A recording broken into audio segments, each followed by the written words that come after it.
राधे राधे दोस्तों, मेरे इस चैनल पे आपका हार्दिक स्वागत है। त्योहारों का सही समय, तारीख एवं कथाएं सुनने के लिए मेरे इस चैनल को सब्सक्राइब करें। हलछठ व्रत भाद्रपद माह के षष्ठी तिथि को किया जाता है। यह पर्व कृष्ण जन्माष्टमी के 2 दिन बाद पड़ता है। शास्त्रों के अनुसार इस तिथि पर भगवान कृष्ण के बड़े भाई बलराम का जन्म हुआ था। बलराम को हल और मूसल बहुत प्रिय है, इसीलिए बलराम जी को हलधर भी कहा जाता है। उन्हीं के नाम पर इस त्योहार का नाम हल षष्ठी पड़ा। हल षष्ठी का व्रत में कथा सुनना बहुत शुभ माना जाता है। आइए हल षष्ठी व्रत कथा विस्तार से जानते हैं। आइए बिना किसी देरी के शुरू करते हैं हल षष्ठी के व्रत की कथा। प्राचीन काल में एक ग्वालिन थी जो गर्भवती थी और जिसका प्रसव काल बहुत निकट था। एक तरफ ग्वालिन अपनी प्रसव पीड़ा से व्याकुल थी तो दूसरी ओर उस पीड़ा में भी उसका मन गाय भैंस का दूध बेचने की तरफ लगा हुआ था। ग्वालिन सोचने लगी, अगर मेरा प्रसव हो गया तो फिर ये गौरस बेकार हो जाएगा। इसलिए ग्वालिन फटाफट उठी और सिर पर दूध दही की मटकी रखकर बेचने के लिए निकल गई।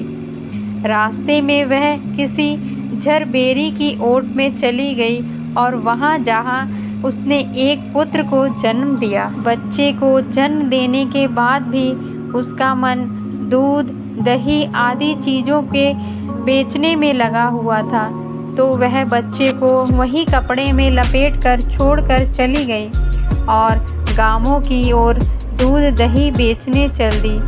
संयोग से उस दिन भाद्रपद मास के कृष्ण पक्ष की षष्ठी तिथि थी, यानी हल षष्ठी तिथि थी। गाय भैंस के मिश्रित दूध को उसने भैंस का दूध बताकर पूरे गांव में बेच दिया। उधर जिस झरबेरी के नीचे उस बच्चे को छोड़ा था, उसके पास ही एक किसान खेत में हल चरा रहा था। अचानक से किसान के बैल भड़क गए और हल का फल बच्चे के शरीर में घुस गया, जिससे बच्चा मर गया।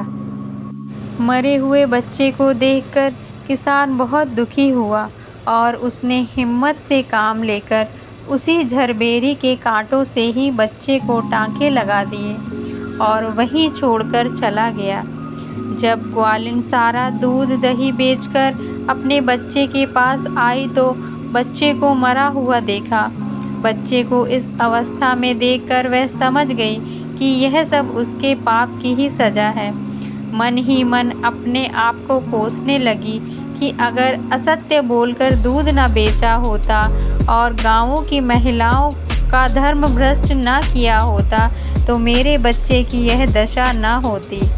उसने गांव वालों को सारी सच्चाई बताकर प्रायश्चित करने के बारे में विचार किया। ग्वालिन तुरंत उठी और गांव की महिलाओं को सारी बात बताकर माफ़ी मांगने लगी और इस करतूत के बाद मिले दंड के बारे में बताने लगी। गांव की महिलाओं को ग्वालिन पर रहम आ गया और उस पर रहम खाकर क्षमा कर दिया और आशीर्वाद दिया। जब ग्वालिन गांव से निकलकर वापस अपने बच्चे के पास पहुंची तो उसका बच्चा जीवित हो गया था। उसने ईश्वर को बहुत धन्यवाद कहा और आगे से फिर झूठ ना बोलने का प्रण लिया।